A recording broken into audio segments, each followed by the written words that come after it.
क्या हुआ? ऐसे क्यों देख रहे हो? हाँ? आप सब ऐसे देखोगे तो फिर मैं बोल ही नहीं पाऊंगा। हाँ? थोड़ा सा सहज होने में मुझे भी टाइम लगता है ना, ऐसा है। और आप सभी एकदम से यूं देखते हो तो मुझे लगता है मैं कहाँ आ गया हूँ। हाँ? कल तक तो मेरी एक ऐसी क्लास चल रही थी जहाँ पे सेकंड ग्रेड के बच्चे बैठे थे यहाँ पे, और हम बड़ा फेमिलियर होकर पढ़ रहे थे, जैसे कोई घर के सदस्य बैठे हो सारे। आज मैं देख रहा हूँ सब नए लग रहे हैं एकदम से एकदम। हाँ। अच्छा, मैं बात को शुरू करूं उससे पहले मैं आप सभी का इस संस्था में स्वागत करता हूं, और बहुत बहुत आपको शुभकामनाएं कि मानस बनाया आपने तैयारी का। मुझे लगता है कि कोई भी युद्ध होता है ना, वो दो स्तर पर लड़ा जाता है। ये बहुत अच्छे अच्छे लेखकों ने भी लिखा, जीवन में सफल लोगों ने भी इस बात को कहा कि कोई भी युद्ध हो, वो युद्ध जीवन निर्माण से संबंधित भी हो सकता है, वो युद्ध स्वयं के भीतर भी हो सकता है। कई बार हो रहा था ना, सब कुछ अपने खिलाफ चल रहा होता है, फिर भी हम अपने आप को रोक के बैठे होते हैं। ये भी एक युद्ध है। कई बार होता है बहुत कुछ चीजें ऐसी होती है जो अपने पक्ष में नहीं है, हम वो आरोप झेल रहे होते हैं कई बार जो हमारे ऊपर नहीं लगने चाहिए थे। हम अंदर ऐसी लड़ाइयां लड़ रहे होते हैं जिसके हम हकदार नहीं है, फिर भी हम शांत है क्योंकि हमारा समय ठीक नहीं है। ये भी एक ये भी एक युद्ध है। खुद को रोक के रखना बड़ा युद्ध है। जहर का घूंट आदमी पी जाता है और रोक देता है कि नहीं, समय सही नहीं है, शांत रहता, समय आने पे बात करेंगे। तो युद्ध है ये सारे। तो बहुत अच्छे लेखकों ने इस बात को लिखा, बहुत सफल लोगों ने जो जीवन में सफल हुए उन्होंने कहा कि युद्ध दो स्तर पे लड़ा जाता है। सबसे पहले ये युद्ध मन से लड़ा जाता है और फिर धरातल पे आता है। और जो मन से लड़ा जाता है, और वहां अगर आप जीत जाते हैं तो आधी लड़ाई वहीं आप जीत गए। आपके दिमाग में आ गया कि मुझे इस तरह से ये कार्य करना है, तो एक संघर्ष यहां चल रहा होता है। और जब यहां का संघर्ष क्लियर हो जाता है ना, एकदम माइंड क्लियर है कि मुझे ये चीज करनी है, तभी वो धरातल पर ठीक से उतर पाती, अन्यथा नहीं उतरती। मैं आपको एक बात बताऊं, आपने दिमाग में कुछ सोचा नहीं, कोई प्लान नहीं है, कोई योजना नहीं चल रही दिमाग में, भविष्य को लेके कोई भी आपके मस्तिष्क में कोई रूपरेखा नहीं है, आप वो कार्य कभी नहीं कर पाएंगे जिसके बारे में आपने सोचा ही नहीं है। तो आपको मैं शुभकामना इस बात की दे रहा था कि आपने इस बारे में सोचा कि मुझे तैयारी करनी। कोचिंग आना नहीं आना सेकेंडरी बात है, लेकिन इस बारे में सोचना सबसे बड़ी बात है कि मैं अभी कोई वैकेंसीज नहीं है आसपास अभी, उसके बावजूद भी आपके दिमाग में इस बात को लाना कि मुझे प्रिपरेशन करनी है, साल भर बाद भर्ती आई जाएगी, आखिर स्कूल बंद थोड़ी हुई है, विद्यालय बंद थोड़ी हुए हैं, और कभी होंगे भी नहीं, क्योंकि भारत कल्याणकारी राज्य, वेलफेयर स्टेट है। और वेलफेयर स्टेट में शिक्षा विभाग, प्रशासन, चिकित्सा कभी भी बंद नहीं हो सकते। 2047 तक तो एटलीस्ट नहीं होंगे, क्योंकि भारत सरकार और राजस्थान सरकार ने टारगेट रखा है कि 2047 तक हम विकसित होंगे। विकसित होने के बाद ये मान लिया जाएगा कि देश के लोगों की आय बढ़ गई है, अब आपको सरकारी सिस्टम आप बंद करके सब कुछ निजी कर सकते हो। तब तक तो नहीं बंद होगी, और जब तक विद्यालय बंद नहीं होगा तब तक सीट भरनी पड़ेगी। तो आपको सबको पता है कि वैकेंसीज आएगी, ठीक है, भले आज 4 महीने बाद आओ, 6 महीने बाद आओ, 12 महीने बाद आओ, कौन से हम तैयार बैठे हैं। हम तैयार का मतलब है कि कौन सा अपना सिलेबस बढ़िया तरीके से पढ़ रखा है। तो बिना किसी वैकेंसीज के, जैसे हम सामान्य शब्दों में ऑफ सीजन बोलते हैं, उसमें अगर आप माइंड सेट भी कर रहे हैं कि वैकेंसी आएगी और मुझे प्रिपरेशन करनी है उस और, तब मैं मानता हूं कि आपका आधा काम तो हो जाता है, दिमाग की युद्ध पूरा हो गया। अब इसको धरातल पे मूर्त रूप देने की आवश्यकता रहती है शेष। और एक विद्यार्थी होने के नाते, क्योंकि 2005-06 से मैं पढ़ रहा हूं कंपटीशन की दुनिया में, क्योंकि 5 में मेरी 12वीं क्लास हुई थी और 6 में मैं कॉलेज में आया था, तो उस समय से लेके पढ़ ही रहा हूं कंटिन्यूसली। 9 में नौकरी लग गया था, तब से लेके आप 2016-17 साल चल रहे हैं। मेरी फर्स्ट ईयर हुई उस समय, शायद आप में से कई बच्चे जन्मे भी नहीं होंगे, मुझे ऐसा लगता है जैसे शक्लें देख रहा हूं, क्योंकि 4-5 के बाद के या उस समय के ही हैं आप लोग, या जन्मे भी होंगे तो आप, मुझे लगता है कि इतने इतने से होंगे, कोई गलियों में वगैरह हम कोई धूड़ खा रहे होंगे कहीं पे, कोई भीत को कर रहे होंगे, ऐसा ही कुछ कर रहे होंगे, बाकी बड़े नहीं हुए होंगे, ये तय बात है। कितने बच्चे हैं जो 2000 के बाद के, हाथ खड़े करो ईमानदारी से, 2000 के बाद के लो, और 2005-04 के बाद के कितने हैं बताओ। मेरी 12वीं हो चुकी थी, आप बाद में पैदा हुए हो। अच्छा, कोई ऐसा तो नहीं है जो 9 के बाद का है? नहीं नहीं सर, इतने भी छोटे नहीं है, ये क्या है सर? हाँ, इतने भी छोटे नहीं है हम, मतलब बहुत यंग है आप निश्चित तौर पे। तो एक विद्यार्थी होने के नाते और एक लंबा तकरीबन 20 वर्षों का अनुभव है मेरा इस क्षेत्र का, 2011 से लेके 2026 चल रहा है, और मैं 15 वर्षों से कंटिन्यूसली पढ़ा रहा हूं। पूरे 15 वर्ष होंगे अक्टूबर के अंदर, 11 से 26 आप काउंट करोगे तो 15 साल से क्लासेस ले रहा हूं। नौकरी लगी थी तब से ही ये सब चीजें चल रही है। इस 15 साल का अगर मैं एक अनुभव बताऊं ना आपको, 15 और आगे 5 और जोड़ दूं तो 20 वर्ष का अगर अनुभव बताऊं, तो मैं एक 3-4 चीजें बहुत गहरे तरीके से मेरे दिमाग में बैठ गई है। और ये ऐसी नहीं बैठी, ये 20 साल के अनुभव के बाद में, और खुद ने उन चीजों को करके देखा है, जिया है, उसके बाद जो बात बाहर निकल रही है वो उसका अनुभव है। न किताबों में है, न व्यक्ति का, हर व्यक्ति का अलग अनुभव होता है, मेरा अलग अनुभव है। जो 5-6 बातें गहरे तरीके से जो दिमाग में बैठी, मैं अब तक आपको बताना चाहूंगा, और मुझे लगता है वो बातें आप कनेक्ट कर पाओगे उन चीजों को। देखिए, मैं कोई बहुत अच्छी विद्यालय में नहीं पढ़ा, आप सभी को मेरे बारे में मोस्टली सबको ही पता है कि बहुत सामान्य विद्यार्थी रहा हूं। हो सकता है आप मेरे से ज्यादा अच्छे विद्यार्थी रहे हैं, आपके परसेंटेज ठीक रहे होंगे। मैं बेहद सामान्य विद्यार्थी था, ये मैं मजाक नहीं कर रहा हूँ, भगवान सुगुन सामान्य विद्यार्थी हूँ, मतलब बिल्कुल सामान्य विद्यार्थी। मेरे साथ पढ़ने वालों को इस बात का बहुत अच्छे से पता है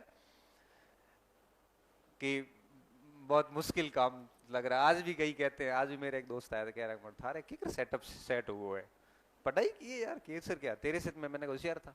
कितने परसेंट थे? मेरे 49%, मेरे 53% थे। किस बेस पे होशियार था? तो मैं बहुत सामान्य विद्यार्थी रहा, यह बात आपको सभी को पता है, ना कोई ऐसा कोई एजुकेशन बैकग्राउंड रहा। और मैं मानता हूं कि आप में से मोस्टली बच्चे बिल्कुल मेरी पृष्ठभूमि के ही है, मोस्टली बच्चे, और कोई इससे बढ़िया पृष्ठभूमि का है तो और अच्छी बात है। इसलिए ये बातें आपके लिए काम की है, जो मैं कह रहा हूं ना कि 5-6 बातें जो गहरे तरीके से मेरे दिमाग में बैठी हुई है। पहली बात, अगर एक विद्यार्थी 2 से 3 वर्ष तक, अवधि दिमाग में रखना, 2 से 3 वर्ष तक ढंग से तैयारी करता है। ढंग से तैयारी का मतलब क्या होता है, मैं आज वो भी बात करूंगा आपसे। मेरा मकसद सिर्फ यहाँ पे आपको मोटिवेट ही करना है, बाकी बैच बैच बनने का काम इन्होंने पहले कर लिया है। जो भी सारे शिक्षक आए थे वो पढ़ा के ही गए हैं, मैं क्या पढ़ाता कम और बातें अधिक करता हूँ, जो मुझे लगता है आप लोगों के लिए ज्यादा जरूरी है इस समय। आप लोगों के लिए कंटेंट की कमी नहीं है, सब चीजें बढ़िया है। आपको कोई मार्ग प्रशस्त कर दे, राह बता दे, और पीछे कोई डंडा लेके भागे और आप पीछे भागोगे तो निश्चित तौर पे आप बढ़िया कर लोगे। खुला छोड़ा हुआ व्यक्ति की इधर उधर भटकने के बहुत आसार होता है। पहली चीज जो मेरे दिमाग में बैठी हुई है कि अगर कोई व्यक्ति 2-3 वर्ष तक बढ़िया मेहनत करता है, बिल्कुल समर्पित होकर, झूठी तैयारी नहीं। झूठी तैयारी का मतलब होता है किसी को दिखाने के लिए पढ़ रहे हो। लाइब्रेरी में बैठे हैं तो पास वाले अच्छा महसूस करें इसलिए आप बैठे हो। टेस्ट वगैरह में नकल वकल करके अगर अच्छे मार्क्स ला रहे हो इसलिए कि आसपास के लोगों में अपना एक ऑरा बना रहे हैं कि मैं होशियार हूं। उन सारे प्रश्नों के उत्तर रट देना जो आगे दोस्त पूछने वाला और आप 4 चीजें उसको बड़ा चढ़ा के उत्तर बता देते हो इसलिए कि आपका एक डेकोरम बना रहे हैं, ये झूठी पढ़ाई कहलाती है। ये पढ़ाई आपको मजबूत नहीं करती। इस पढ़ाई किए हुए बच्चों की दीवारें परीक्षा हॉल में ढहती भी मैंने देखी है। तो मेरा 2-3 साल पढ़ाई करने की बात का मतलब झूठी पढ़ाई से बिल्कुल नहीं है, इस ईमानदार पढ़ाई से जहां बच्चा सच में पढ़ता है। या घेरे पड़ जाते आंखों के बीच में, भूल जाता है कि कब घर गया था, भूल जाता है कि कौन से लोगों से लास्ट में कब बात की गई है। वो सिर्फ और सिर्फ खुद को टाइम देता है 2-3 साल तक। खुद को टाइम देने का मतलब समझ रहे हो आप? जब आपका किसी से कोई संपर्क नहीं होता, आपको पता है कि आपके करियर निर्माण में आपको अपने ऊपर ध्यान देना जरूरी है। दुनिया को देख देख के आप कुछ हासिल नहीं कर सकते। अगर किसी स्टूडेंट ने इस टाइप से 2-3 वर्ष पढ़ाई करी है तो मैं विश्वास के साथ लिख के दे सकता हूं, भले उसका नसीब नहीं हो, भले उसकी किस्मत में नहीं लिखी हुई हो, लेकिन वो पहले नहीं तो दूसरे अटेम्प्ट में 101% चयन लेता है। पहले अटेम्प्ट में हो सकता है कई बार बच्चा गलतियां कर देता है या समय से पहले परीक्षा हो जाती है, मगर दूसरे अटेम्प्ट में वो असफल नहीं हो सकता जिस स्टूडेंट ने 2 से 3 वर्ष तक अच्छे से मेहनत की है। तो ये बात मेरे मस्तिष्क में गहरे तरीके से बैठी हुई है, क्योंकि 2007 में जब मैं 6 में यहाँ पे फर्स्ट ईयर में इस कॉलेज में पढ़ने आया था तो मुझे अच्छे लोग मिले थे और उनका जिक्र मैं यदा कदा कई वीडियोस में, भाषण में करता रहता हूं, मैं वापस नहीं करूं बार बार। तो मुझे अच्छे से पता है कि सेकेंड ईयर का साल, फाइनल ईयर का साल बहुत अच्छी तरीके से मेहनत करी थी। किसी से कोई संपर्क नहीं, कोई सामाजिक कार्यक्रमों का हिस्सा नहीं बना। मुझे पता था कि अगर आपको अपनी अलग आइडेंटिटी बनानी है तो निश्चित तौर पे आपको कुछ भिन्न करना पड़ेगा। आप वैसे परफेक्ट है, बस कुछ काम करने की आवश्यकता है। और 2-3 साल पढ़ा तो उसका परिणाम ये निकला कि 2009 में नौकरी लगी। 20 साल का था, 20 वर्ष की उम्र में परिवार का पहला व्यक्ति जो सीधा सेंट्रल गवर्नमेंट में जाके नौकरी ज्वाइन करता है, वो भी मुंबई, जिसके कोई लेना देना ही नहीं किसी का कुछ भी। क्यों न, अब मुझे एक बात बताओ, क्यों न ये विश्वास होगा कि 2-3 साल मेहनत करने से नौकरी नहीं लगती? ये विश्वास हो जाता है। और ये आपको भी होगा जिस दिन आप 2-2.5-3 साल बैठोगे ढंग से और लगेगी उस दिन आप कहोगे कि सर ने बहुत सही बात बताई थी, अगर कोई 2-3 साल बढ़िया मेहनत करता तो हो जाता सिलेक्शन। ये बात मैं आपको क्यों कह रहा हूं? क्योंकि आप मोस्टली सारे 2-3 साल के भीतर 12वीं पास किए हुए हैं। अधिकतर के कॉलेज चल रही है, चाहे वो BSTC का हो, चाहे वो B.Ed का हो, चाहे वो आपके ग्रेजुएशन चल रहा हो, कहीं से भी कॉलेज चल रही है आप लोगों के। और हुई भी है तो पिछले साल ही हुई होगी, बहुत लंबा समय नहीं बीता है। अपीयरिंग कितने है? अपीयरिंग स्टूडेंट जिनका BSTC फाइनल ईयर या फर्स्ट ईयर या जो भी है, और किन किन का लगभग किन किन का पिछले साल पूरा हो गया, मतलब बहुत पुराने स्टूडेंट नहीं है आप लोग। और अब जैसा कि आप कह रहे हो कि 20 वर्ष की अवस्था वाले हो मोस्टली सारे, तो अभी वो आपके लिए टाइम है, वो जो मैं 2-3 साल की बात कर रहा हूं, वो ढंग से पढ़ने वाला। और यहां अगर आप पढ़ लेते हैं तो आपका जीवन सेट है। देखो, कोचिंग करना जीवन में जरूरी नहीं है, मैं ये कह रहा हूं आपको, जरूरी है पढ़ना। यहां ज्वाइन करके भी अगर आप पढ़ते नहीं है तो मैं आपको बता रहा हूं 1% भी ज्वाइन करने का फायदा नहीं है। 1% भी ज्वाइन करने का फायदा नहीं है अगर आप वापस जाके पढ़ते नहीं है, जिसका सीधा सीधा मतलब यह निकलता है कि आप एक गंभीर अभ्यर्थी नहीं है। और मैं कोचिंग्स में देखता हूं, बच्चे कोचिंग ज्वाइन करते हैं, फीस भरते हैं, सब कुछ होता है, 1-2 महीने पढ़ते भी है, और फिर मुझे बड़ा दुख होता है कि 2-3 महीने बाद शिकायतें आनी शुरू होती है। कई बच्चे कोचिंग छोड़ते हैं, कई बच्चे 10 दिन में 4 दिन आते हैं, कई बच्चे टेस्ट नहीं देते, और लास्ट में जाते जाते 60% के आसपास स्टूडेंट होते हैं जो ठीक ठीक रहते हैं, 40% बच्चे बीच में ही अपनी राह बदल देते हैं, मतलब भटक जाते हैं। भटकने कई माध्यम है, आपको आपसे कोई अछूत माध्यम नहीं भटकना।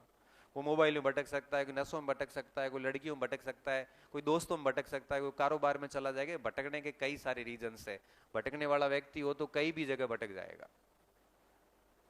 तो फिर अपन जब फीस भर लेते हैं तो फिर किस लिए भरते हैं?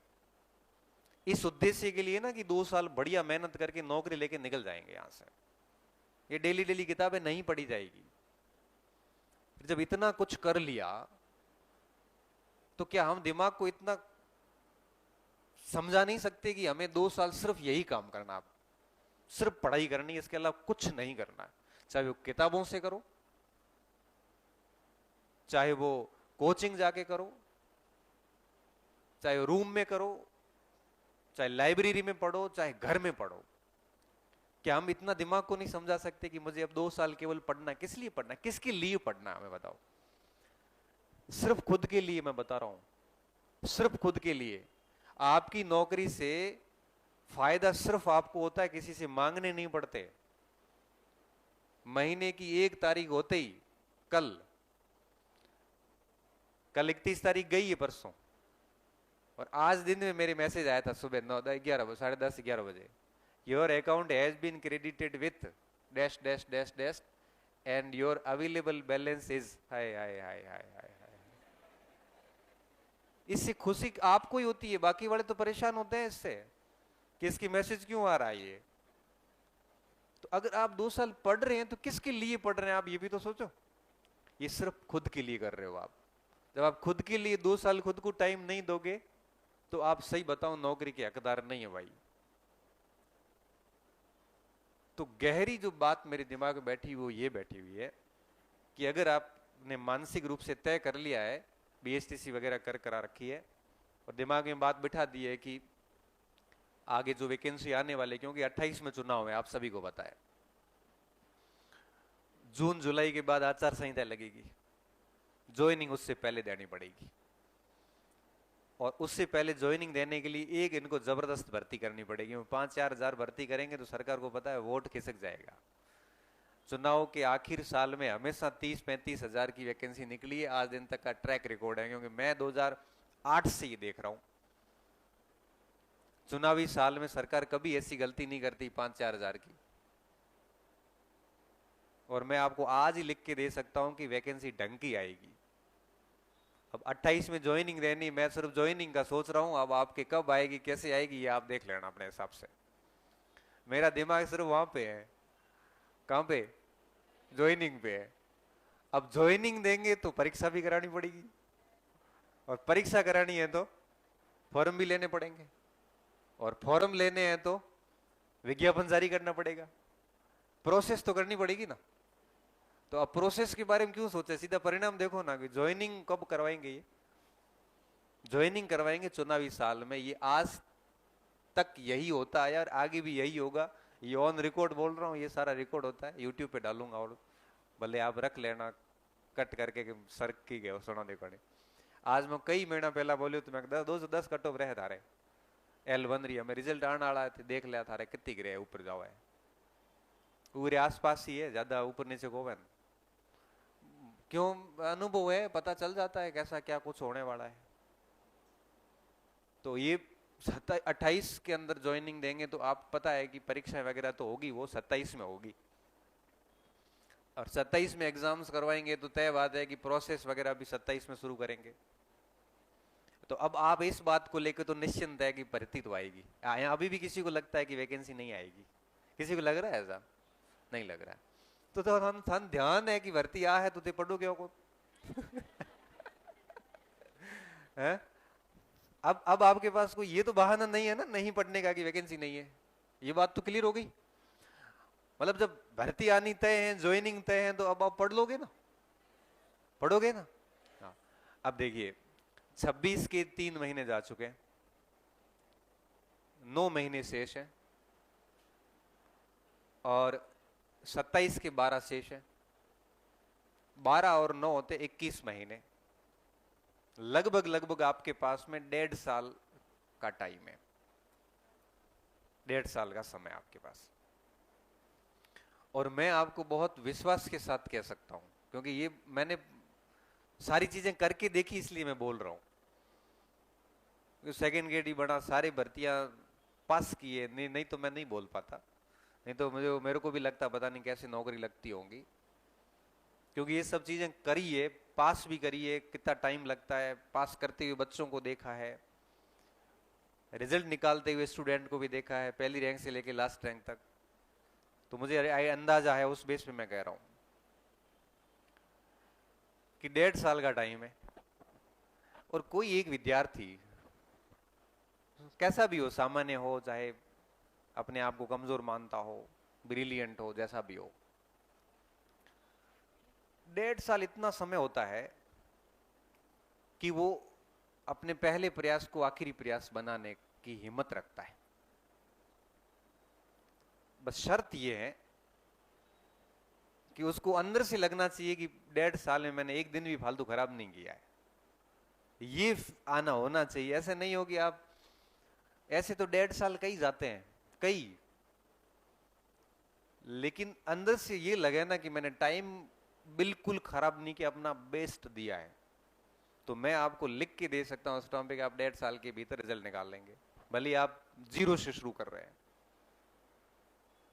ये पर्याप्त अवधि होती है, पर्याप्त अवधि।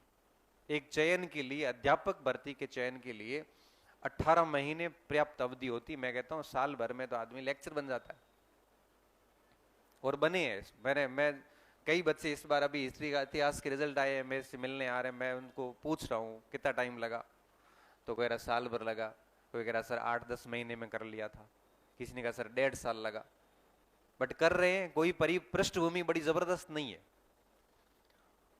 तो इस अनुभव के बाद जो पहली बात मेरे दिमाग में गहरी बैठी हुई है वो ये कि अगर आप 2-2.5 साल बढ़िया मेहनत करते हैं तो नौकरी लग जाएगी।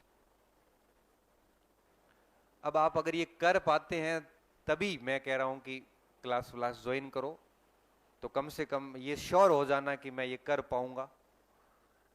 1.5-2 साल जैसा हम कहते हैं वैसे आप चल पाओगे। कहते हैं ना गुरुजनों के बताए हुए रास्ते पे चलना चाहिए। ये केवल लिखने की बात और सुनने की बात थोड़ी है, ये करने की बात है। और मुझे इतना अनुभव है कि 10 में से करते 3-4 ही है, बाकी से होता नहीं। क्यों? क्योंकि मैं तो कल ये कहूंगा कि आपको देर रात पढ़ना है या सुबह जल्दी उठ के पढ़ना है। आपको रात को नींद जल्दी आती है, लेट खुलती लेट है, आप तो गुरु के वचन पे पहले दिन ही खरे नहीं उतर पाए हो। फिर मैं कहूंगा कि आपको नियमित रूप से पढ़ना है, ये फालतू सामाजिक सरोकार परोकार से दूर रहो। आप नहीं रह पाओगे दूर, क्योंकि आप जाओगे बिन बुलाए चले जाओगे कि आज भोजन है चलो। मैं कहूंगा कि दोस्त वगैरह जो है टाइम खराब कर रहा है उनसे दूर रहो, आप नहीं रहोगे शाम को जाके इकट्ठे हो जाओगे सारे। मैं कहूंगा कि सोशल मीडिया वगैरह से फालतू चीजें हटा दो, केवल काम की चीजें रखो। बट आप तो 20-20 ग्रुप में जुड़ोगे, और एक ग्रुप अगर 10 मिनट भी लेता है तो 200 मिनट सीधे गए। और ऐसा तो अपन कोई निष्क्रिय थोड़ी है कि एक ग्रुप केवल 10 मिनट ही ले। हम 15 मिनट तो देंगे ही उस ग्रुप को कम से कम दिन भर में। ये 300 मिनट गए, मतलब कितने, 5 घंटे गए।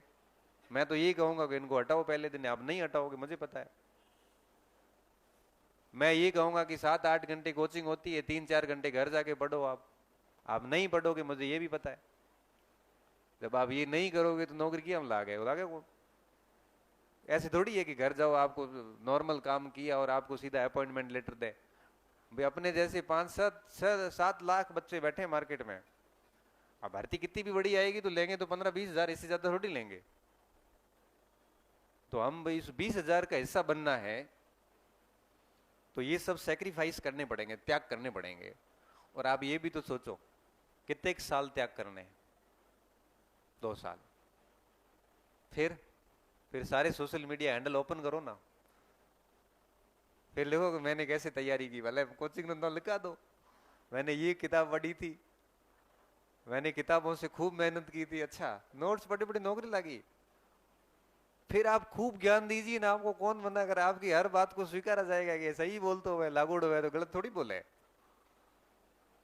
बड़ी काम 2 साल बाद करोगे तो लोग सुनेंगे आपको, अभी करोगे तो सारी वैल्यू तो कहीं है कौन, आपकी बात को कोई नहीं सुनेगा। ज्यादा ज्ञान दोगे तो कह देंगे पहले तू लग जा, उसके बाद हमारे से बात करना। फिर बेइज्जती तो महसूस को बन। तो मैं तो ये कहूंगा कि अगर आप चल सकते हो हमारे बताए हुए पथ पे,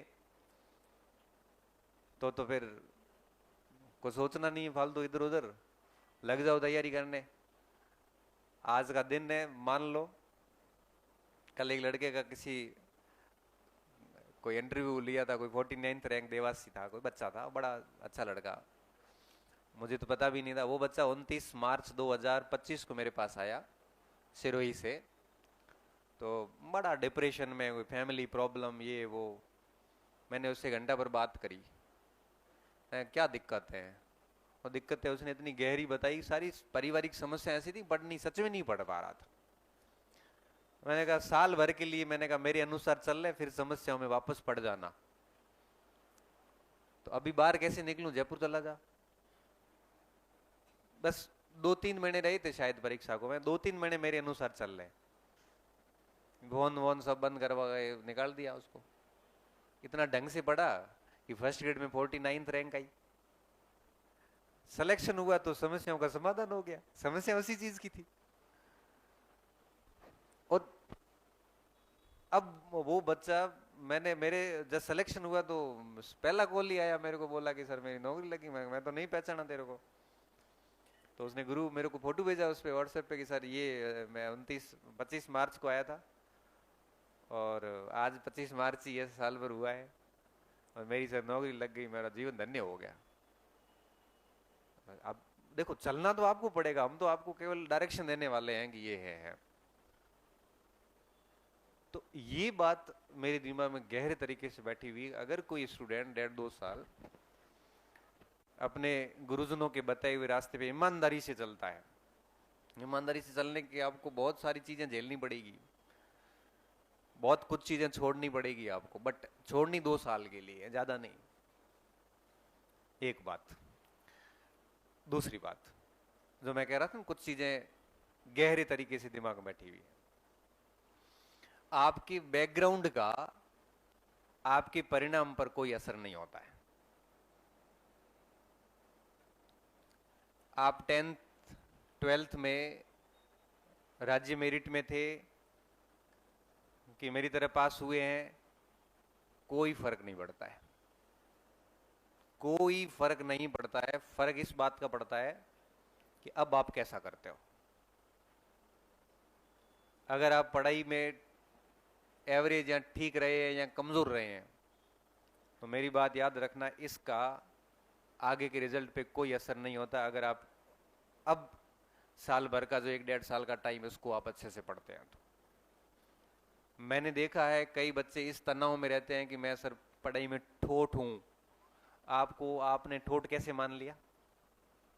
आपने आज दिन तक किसी भर्ती का सिलेबस ढंग से पढ़ा नहीं, आपने कभी उस सिलेबस का 4-5 बार रिवीजन किया नहीं, आपने उस सिलेबस के हजारों की संख्या में प्रश्नों का अभ्यास किया नहीं, आपने कभी सबसे अलग करके खुद को समय पढ़ाई के लिए दिया नहीं। फिर आप आधी अधूरी तैयारी के साथ में अगर आपका रिजल्ट खराब रहा है तो आप अपने आप को ठोठ घोषित क्यों करते हो? आपने खुद नहीं घोषित कर दिया मैं पढ़ाई में कमजोर हूं। किसने कहा? परसेंटेज के बेस पे तय नहीं होता। परसेंटेज के बेस पे तय होता तो मैं तो आज भले के बाठा उखूं तो बाठा तो को उखनी जाऊं तो खैर, लेकिन दूसरा काम कर रहा होता। परसेंटेज के बेस पे होता तो मेरी सच में कहीं नौकरी नहीं लगती। तो परसेंटेज के बेस पे आप अपने आप को कमजोर क्यों मानते हैं? और दिमाग में अगर ये बात आ गई कि मेरे को याद नहीं होते, मैं कमजोर हूं, तो सच वाली बात सच सिद्ध हो जाती है। तो मेरे दिमाग में ये बात भी बड़े गहरे तरीके से बैठी हुई कि इन चीजों का आगे कोई फर्क नहीं पड़ता। अब तो यूं है कि इस स्थान से कोई अपनी स्पीड जो लगाएगा ना वो सफल होगा, भले 99% है भले 49 है। तो आप अपना पास्ट भूल जाइए। आपके अधिक प्रतिशत का आपको गुरूर भी नहीं होना चाहिए, घमंड नहीं होना चाहिए, और अगर कम प्रतिशत रहे हैं तो उसकी आपको टेंशन नहीं होनी चाहिए, क्योंकि उन किताबों का इनसे बहुत अधिक मतलब नहीं है। वो अप्रोच अलग थी, आगे पढ़ने की अप्रोच बिल्कुल अलग है। इसलिए आप बैकग्राउंड को सोच के बिल्कुल भी ये ना सोचे कि मुझे याद नहीं होता है। और मेरा क्या मानना है, अगर कोई विद्यार्थी किसी भी विषय वस्तु को 3-4 बार समझ भी लेता है ना अच्छे से, तो उसको अपने आप याद होना शुरू हो जाता है। हाँ ये ठीक है, कई बच्चों को 2 बार में ठीक ठीक याद हो जाता है, कई को 4 बार पढ़ना पड़ता है, बट 1.5 साल का समय इतना होता है कि आदमी 10 बार पढ़ सकता है। और एक ही विषय वस्तु को अगर अपन बार बार पढ़ते हैं तो एक ऐसी फेज आती है जब उसकी चीजें आपको याद हो जाती है। याद भी ऐसी होती है कि आपको ये तक पता चलता है कि आपके पेज के ऊपर के कोने पे ये बात लिखी हुई है, यहां तक चीजें याद रहनी शुरू हो जाती है।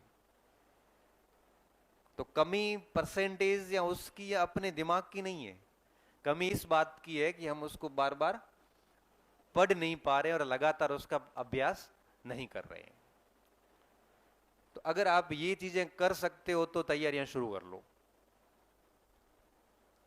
आप दिमाग में अगर ये बिठा लोगे ना कि 1.5-2 साल मुझे ढंग से मेहनत करनी है और 5-7 बार सिलेबस को बहुत तरीके से पढ़ना है और खूब अभ्यास करना, जो यहाँ टेस्ट लिए जाते हैं उनका भी करना है और भी किताबें लाके मार्केट से और भी क्या करना है, अभ्यास करना है। अगर आप ये कर पाते हैं तब तो फीस भरना ठीक है, नहीं कर पाते हैं तो फालतू माँ बाप को गलत उम्मीदों में और गलत आशाएं मत बंधवाना। बड़ी मुश्किल से, क्योंकि कोचिंग पड़ती है लाख रुपए में, क्योंकि मंथली खर्चा मान लो 12 महीने रहोगे करोगे, सीधी बात है, वो खर्चा पूरा काउंट करो, कोचिंग की फीसेस काउंट करो, आना जाना सब काउंट करोगे तो 1 लाख रुपए का खर्चा होता है। हिडन खर्चे हैं सारे भाई। फीस जो लगती है वो तो कुछ है ही नहीं उसके सामने भाई। हर महीने 5-6 हजार रुपये अपना रहने का इजीली खर्चा आता है। तो आप ये सोचिए कि अगर 12-14 महीने बैच चलता है तो 80,000 रुपये तो रहने करने का खर्चा हो जाता है, ये मिनिमम जरूरत है। फिर फीस भर लो, कोई बुकलेट ले आओ, कभी किताब लेके आओ, छोटे मोटे खर्चे और भी होते हैं। लाख रुपए का खर्चा है और एक मध्यम वर्गीय परिवार के लिए 1 लाख रुपए किसी बुरे स्वप्न से कम नहीं होते। आप अगर घर वाले घर पे जाके ये कहोगे ना मुझे लाख रुपए की आवश्यकता है, भाई साहब वो कहेगा पढ़ना छोड़ दे, मेरे पास नहीं है नहीं, सच में नहीं है, लाए कहां से पैसे। लाख रुपए के लिए उसको अपना अनाज बेचना पड़ता है, लाख रुपए के लिए उसको अपना घर के कई सारे बाई प्रोडक्ट बेचने पड़ते हैं, घी से लेके मतीरों से लेके ऊन से लेके बहुत सारी चीजें।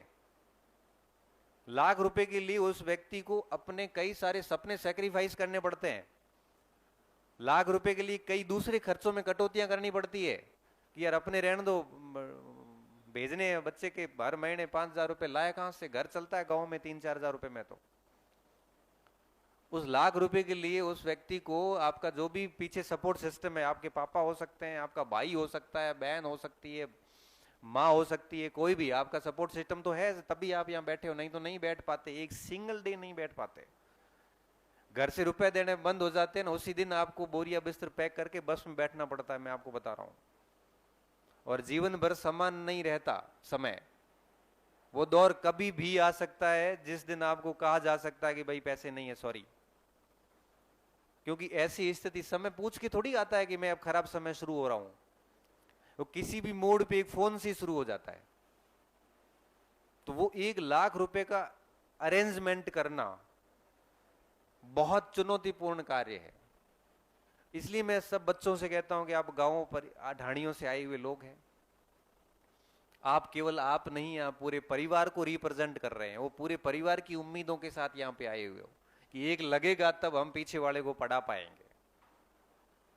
तो उस सपनों के खातिर, उस 1 लाख रुपए के खातिर आप अपना बेस्ट देके एक परिणाम वापस गिफ्ट रूप में, दक्षिणा रूप में दोगे ना, तो उनको लगेगा जैसे जीवन धन्य हो गया।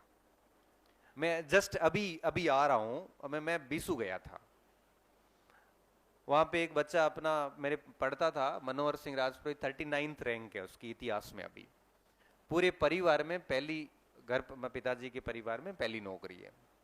खुशी इतनी थी घर पे कि रात्रि में जागरण थी, सभी मेहमानों को बुलाया गया था और मुझे बच्चा स्पेशली कह के गया था, सर आपको आना ही है, मैं आप मेरे गुरुजी है, मैं आपसे पढ़ा हूं पूरा, सारी चीजें की, प्लीज आपको कैसे भी करके आना है। तो मैं यहां से गाड़ी लेके बेसू गया था, लगभग 60-65 से ऊपर ही है, 70 किलोमीटर के आसपास है।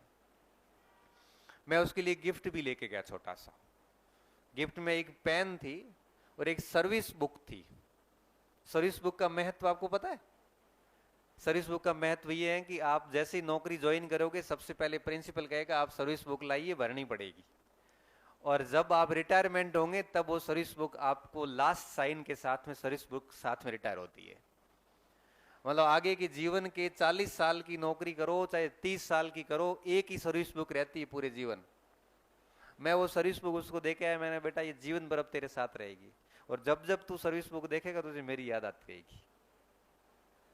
तो मैंने पूछा उसको, मैंने कहा और कोई कार्यक्रम था या केवल ये?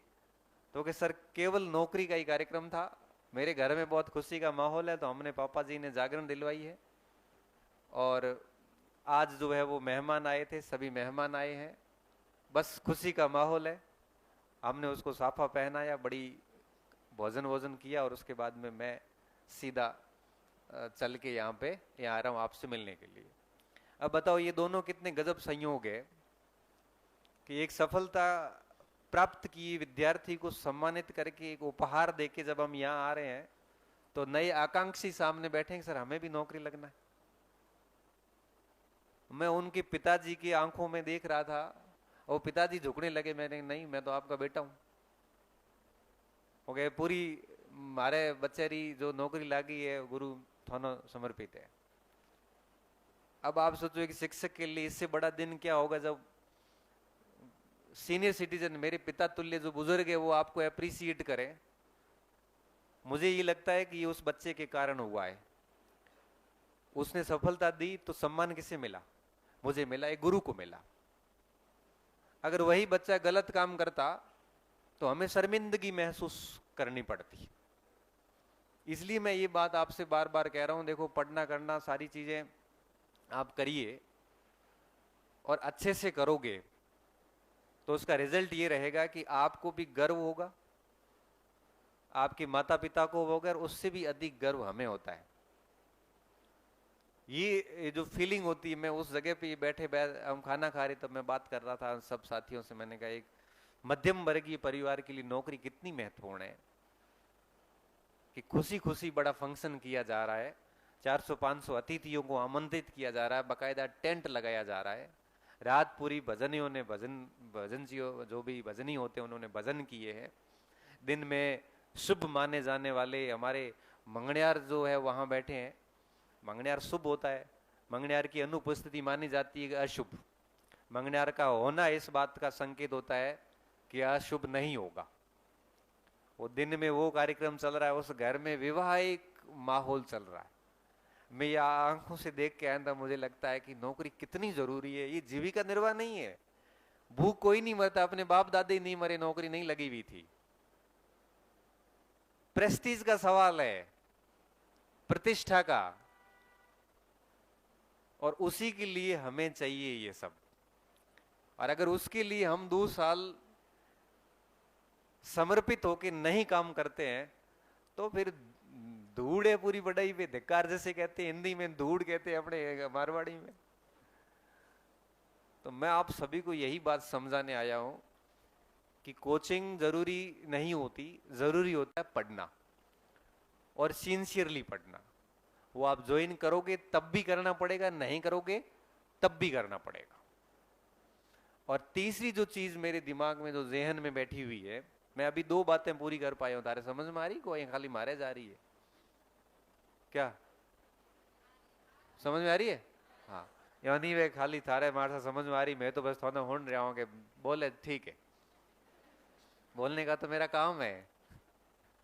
लेकिन बोली हुई बातें अगर आपके दिलो दिमाग में उतर रही है और आप उसका अगर अनुसरण करने का सोच रहे हैं, तब तो बोला हुआ काम का है, नहीं तो गो इनटू द वैन, व्यर्थ है।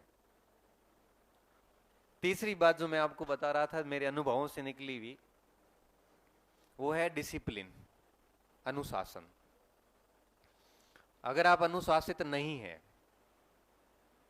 तो मान के चलिए कि जीवन के किसी भी क्षेत्र में सक्सेस नहीं होंगे। पढ़ाई तो खैर है ही।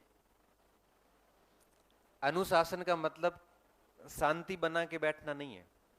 जैसे अभी आप बैठे हो अनुशासित तरीके से, अनुशासन का मतलब ये नहीं, ये तो अनुशासन का एक भाग है। फिर आप मुझे पूछोगे सर डिसिप्लिन होता क्या है? डिसिप्लिन का मतलब आप समझना, ये आपकी बहुत काम की चीज है। डिसिप्लिन का मतलब होता है, कई मतलब होते हैं। पहला मतलब ये होता है कि सुबह से शाम तक आपका जो भी टारगेट है उसको ईमानदारी से पूरा करना। आपने सोच लिया था कि मुझे सुबह जल्दी उठना है, मॉर्निंग में मुझे ये पढ़ना है, इवनिंग में ये काम करना है, शाम को ये करना, दिन में ये करना है, और अगर आप बिल्कुल समयबद्ध तरीके से ये सारी चीजें कर रहे हैं, एक दिन नहीं हर दिन, ये डिसिप्लिन कहलाता है। आप 6-7 दिन पढ़ लिए, थक गए, आपने सोच लिया कि कल मुझे पढ़ाई नहीं करनी है, खेलने जाना है, ये काम करना है। आप खेल के आइए, आप दोस्तों के साथ बैठ के आइए, आपको कोई गीत सुन के आइए, फिल्म देखनी फिल्म देख के आ जाइए। ये भी डिसिप्लिन का हिस्सा है। 5 दिन पढ़ लिए, 6 दिन पढ़ लिए, 7वें दिन थक गए। अब परसों मैं थका, मैंने कहा यार मेरे से क्लास लेने की कोई इच्छा नहीं है। युवराज जी ने कहा अरे मत करो, एक ले लो। मैं ना, मेरा मन नहीं है, तो मैं जा रहा हूं खेलने। ये कल की बात है, सॉरी। मैं परीक्षा से आया, मुंह धोया और सीधा हॉस्टल गया। बच्चों के साथ 1-1.5 घंटे बढ़िया सा वॉलीबॉल खेला, थका, घर जाके आराम से रोटी खा के सो गया। क्यों? मेरा मन नहीं था क्लास लेने का। जब मेरा मन ही नहीं है तो मैं कैसे पढ़ाऊंगा बताओ? और ये स्टूडेंट के साथ में भी, आपके साथ में भी होगा। और मैं ये मानता हूं अगर एक महीने में आप 20-22-25 दिन बढ़िया पढ़ लेते हैं ना तो खूब है। ये 3-4 दिन ब्रेक लेते हैं तो ये बढ़िया बात है। 30 के 30 दिन पढ़ाई किसी से नहीं हुई आज तक। कोई कह रहा है कि मैं तो बस एक दिन भी नहीं किया हुआ, झूठ बोल रहा है। 30 से 30 दिन पढ़ाई किसी से नहीं होती, ना मेरे से भी ना आपसे होगी। एक दिन तो ब्रेक चाहिए महीने में। अगर मैं मानता हूं 25-26 दिन बढ़िया निकाल लेते हैं ना आप मान के चलना आप सही चल रहे हो। ये मार्केट में भ्रांतियां बनी हुई है। कोई भी व्यक्ति 2-2.5-3 घंटे लगातार नहीं पढ़ सकता। अगर लाइब्रेरी में कोई बैठा है ना मन मार के, हिम्मत करके, तो किसी को देख के बैठा है कि हैंग उठिया कौन हो ही बैठो रहे हो। ये सब बैठे हैं तो इधर इधर तिरछी नजर में हैंग बैठा है, मैं भी बैठ जाता हूं। ये तो भैया दिखावा कर रहे हो, ये कोई डिसिप्लिन पढ़ाई तो नहीं है। ये घंटे भर बाद में दिमाग जाम हो जाता है। 45-50 मिनट में दिमाग जवाब दे देता है, तो उस समय 4-5 मिनट का ब्रेक चाहिए होता है। फिर कैसे कोई 2-3 घंटे, कुछ सब्जेक्ट्स होते हैं जहां अपवाद है, जैसे मैथ में कोई बैठ गया या फिजिक्स में बैठ गया। आप वाले सब्जेक्ट का तो मुझे पता है, ठीक है, कोई रिवीजन है, इंटरेस्टिंग टॉपिक है, आपके लायक का है, तो 2 घंटा पढ़ लोगे आप। बाकी नहीं हो पाता। फिर आप कहते हो सर कुछ देर तो समझ में आता है, फिर दिमाग कहीं और चला जाता है। दिमाग जाएगा ही। व्यक्ति की अधिकतम पढ़ाई सिटिंग 50 मिनट के आसपास होती है। फिर 4-5 मिनट का बढ़िया ब्रेक लेके फिर बैठ जाओ। तो कुछ धारणाओं से हट जाइए और डिसिप्लिन्ड होके बैठिए आप। ज्यादा समय तो कौन था रे, 10 मिनट था ना, और बोला भाषण टेक दे बजे जाऊं, क्योंकि आज बोले ना 3-4 दिन हुआ रहा तो मारे की एक विचार आया था मैं हैंग होना ही करे પછી फ्री हो जाऊं, पर रात्रि मन की नींद बढ़िया हो। नहीं बोला तो मारे एसिडिटी हुए माने लागे जोने आज पता नहीं जिंदगी नरक सी हो गई है। हम थानो इतो हुना दियो ना तो मारो मन एड़ो राजी हुए, बस शांति एकदम, भगवान सोगन बहुत शांति महसूस हुए। 1-1.5 घंटो ज्ञान ध्यान तो लगे कि हाँ हमें ठीक। नहीं तो पता पूरा दिन गुमसुम रहता हूँ, सब पूछते हैं क्या हुआ आज, तनाव में क्यों लग रहे हो। अब उनको कैसे कहूँ आज कहीं भाषण नहीं हुआ मेरा। आज मुझे अच्छा नहीं लग रहा है, क्योंकि ना कहीं मैं ज्ञान नहीं दे के आया किसी को। कोविड काल में तो ऐसी हालत हुई थी मेरी, फिर मेरे को मोबाइल पे आके ज्ञान देना पड़ा, बताओ। मतलब बिन मांगा ही ज्ञान दिया मैंने, बिन मांगा। किसी को जरूरत नहीं है तो भी कहा नहीं सुन इसको, काम का है ये। हालांकि फिर बच्चों ने कहा कि सर हमारे लिए बहुत फायदेमंद हुआ, फिर ये तो ठीक हुआ कि वो संयोग से चल गया कि हाँ अच्छा अच्छा लगा। बाकी मैं उसको अच्छा नहीं भी लगता ना, तब भी मैं ज्ञान तो देता उसको। तो मैं 10-15 मिनट मेरा शेष बचा है, मैं अच्छा बोल दूं, आपको समझा दूं, फिर हम सभी विसर्जन करेंगे और आप आराम से घर जाके रेस्ट करो। और रात को कम से कम आज सोचना जरूर कि मुझे सीरियसली पढ़ना है कि नहीं पढ़ना है। सीरियसली सोचना है, मजाक नहीं कर रहा हूं ना। रात के समय, अक्सर रात्रि के समय, अर्धरात्रि 9, 10, 11, 12 बजे के समय व्यक्ति जब अकेला होता है ना, उस समय उसकी दिमाग सच्चाइयां स्वीकार करता है। पूरे दिन आदमी बेटो बहुत जिद्दी होया करे, जिद्दी मतलब वो खुद से जिद करता है, वो खुद इतना मतलब होता है कि नहीं, किसी भी बात को एक्सेप्ट नहीं करता, वो नार्सिसिज्म का शिकार होता है। नार्सिसिज्म मतलब वो खुद को एक सेल्फ ओबेस्ड होता है ना, कि मतलब खुद को वो कहीं पर भी गलत नहीं देखता है, उसको अपना हर कार्य सही सिद्ध नजर आता है। लेकिन 24 घंटों में एक ऐसी फेज आती है जब व्यक्ति खुद की सच्चाइयां स्वीकार करता है, और वो जनरली रात्रि के समय होता है जब बिल्कुल सन्नाटा हो और एकदम अंधेरा सा हो, अकेला हो। उस समय व्यक्ति सोचता है, तब वो अपनी सच्चाई को एक्सेप्ट करता है कि मुझे क्या हूं और क्या करना है और क्या कर रहा हूं। तो आज रात्रि में आप एटलीस्ट जाना, घर जाके थोड़ा सा इस विषय पे सोचना कि मुझे, मैं क्यों आया हूं, मुझे आगे करना क्या है, 2-3 साल बाद मेरा भविष्य क्या है। अगर बीएसटीसी वगैरह की है तो क्यों की है, फिर अध्यापक बनने के लिए की है, तो आगे 2-3 साल कैसे यूटिलाइज करूं कि नौकरी लग जाए, फ्री हो जाऊं सबसे। तो रात को जाके कम से कम एकांत में बैठ के थोड़ा सोचना। और मुझे आज भी मैं बताऊं, मैं जब भी, अब जैसे मैंने कहा ना शाम को घर जाऊंगा, खाना वाना खा के मैं कुछ आधा एक घंटा घूमने जाता हूँ छत पे या कहीं भी बाहर। उस समय मैं बहुत सोचता हूँ मुझे आगे क्या करना है, क्या कर चुका हूँ। कई बार तनाव भी होता है, क्योंकि मनुष्य है तो ये उठा पटक दिमाग में सबके चलती है, आपके भी चलती है, मेरे भी चलती है। कई बार बहुत नर्वस फील करते हैं, लो फील करते हैं जैसे कुछ है ही नहीं जिंदगी में। कई बार बहुत हाई फील करते हैं कि बहुत कुछ है। नर्वस फील करते तब सोचते हैं कि मैं तो गांव से आया तो मेरे पास कुछ नहीं था, आज तो भगवान की मेहरबानी से सब कुछ है। तब सोचना इतना कुछ तो मिल गया, अब क्या है। तो सोचता हाँ ठीक है, नर्वस फिर नहीं होते, अच्छा फील होने लगता है। ये सब एकांत में विचार आते हैं। तो आज आप जाके इस बात का निस्सार तभी निकलेगा जब आप, किसी को लेट होना है तो जा सकते हैं आप, कोई बस हो तो, नहीं है तो आप 10-15 मिनट बैठ जाओ आराम से। कोई इमरजेंसी हो तो आप निकल सकते हो, संकोच की आवश्यकता नहीं, क्योंकि किसी को बाहर से कोई आया है तो बस भी होगी, और तो आप कोई वो है नहीं, अपन 10-15 मिनट बात करें। अच्छा कोई बाहर से आया हुआ है दूसरे जिले से, दूसरे जिले से बाहर से आए हो आप? जोधपुर संभाग से बाहर से है कोई? कहाँ से आए हो बेटा? चित्तौड़गढ़ से? सांवलिया जी से आया है बेटा? आप दोनों एक गांव के हो। आप कहाँ से? बीकानेर से? बीकानेर में कहाँ से आए? बच्चू से आए? बच्चू से पिछली बार मेरे पास 2 बच्चियां थी। और पीछे से कहाँ से आया बेटा? जोर से बोल। सीकर? सिरसा? हरियाणा? ये आगे सिरसा का बोल रहा, सिरोही से? हरियाणा से? ओ, तो हरियाणा से L1 का चल जाएगा, कर लोगे? यस, यही तो बात होती है, कर लेंगे हम साथ। हम कहे वैसे करते जाओ और आप सपोर्ट करते जाओ, कर लेंगे, पॉसिबल है, क्यों नहीं होगा। और पीछे कौन बोला बच्चा? कहां से आए? जोर से बोलो, थोड़ा सा आवाज आ जाएगी। फलोदी से? और हाँ, जोधपुर? आप कहां से आए? धौलपुर? बताओ कहां कहां से बच्चे आ रहे हैं, देखो। फलोदी, धौलपुर से, चित्तौड़गढ़ से, हिसार से, देखो सिरसा से, बताओ। हाँ? आप में से कोई बाहर से है? कहां से बेटा? उदयपुर। फिर यहां पे कैसे पढ़ने आए?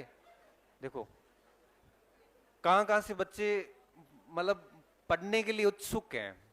और बाहर से बच्चियों में से कोई जोधपुर संभाग से बाहर से हो? बताओ बस। कोई नहीं, एक ही बच्ची है। हाँ, परेशान मत करे थे बेड़े वे नगदे कॉपरेट करया, कोई रूम वूम दिलान मलान में हेल्प करया? बाहर से आई? यहीं से? हाँ। और कौन सा बच्चा बता था पीछे से? नॉर्थ राजस्थान से। अच्छा, ये बीकानेर से हो गया। इस तरह से देखो, ये भरोसा है जो हम लोगों ने मिलकर बनाया है। तो इन बाहर से आए हुए भाइयों के साथ में आप अच्छा व्यवहार करना।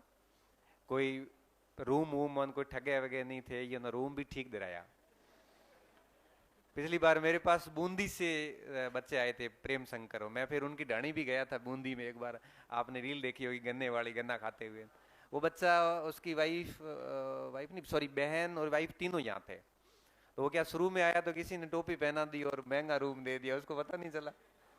फिर मैंने बच्चों को बोला, मैंने कहा अपन इनका ध्यान रखना, अपने मेहमान है ये। तो फिर उन्होंने 2-3 हजार में एक रूम सेट कराया। अभी मजे की बात की, अभी भी बच्चा यही है। कल आया था मेरे लिए गुड़ लेके आया था। उनके खेत में गन्ना होता ना, घर में ही खेत में ही गुड़ बनाते हैं। तो मेरे गुड़ चावल वहां से लेके आया था थोड़े से, कि सर ये अपने खेत के हैं तो ये काफी ऑर्गेनिक है, तो आप उसको, वो जब भी आता है तो मेरे लिए गुड़ या चावल में से कुछ न कुछ पक्का ही ले आता है।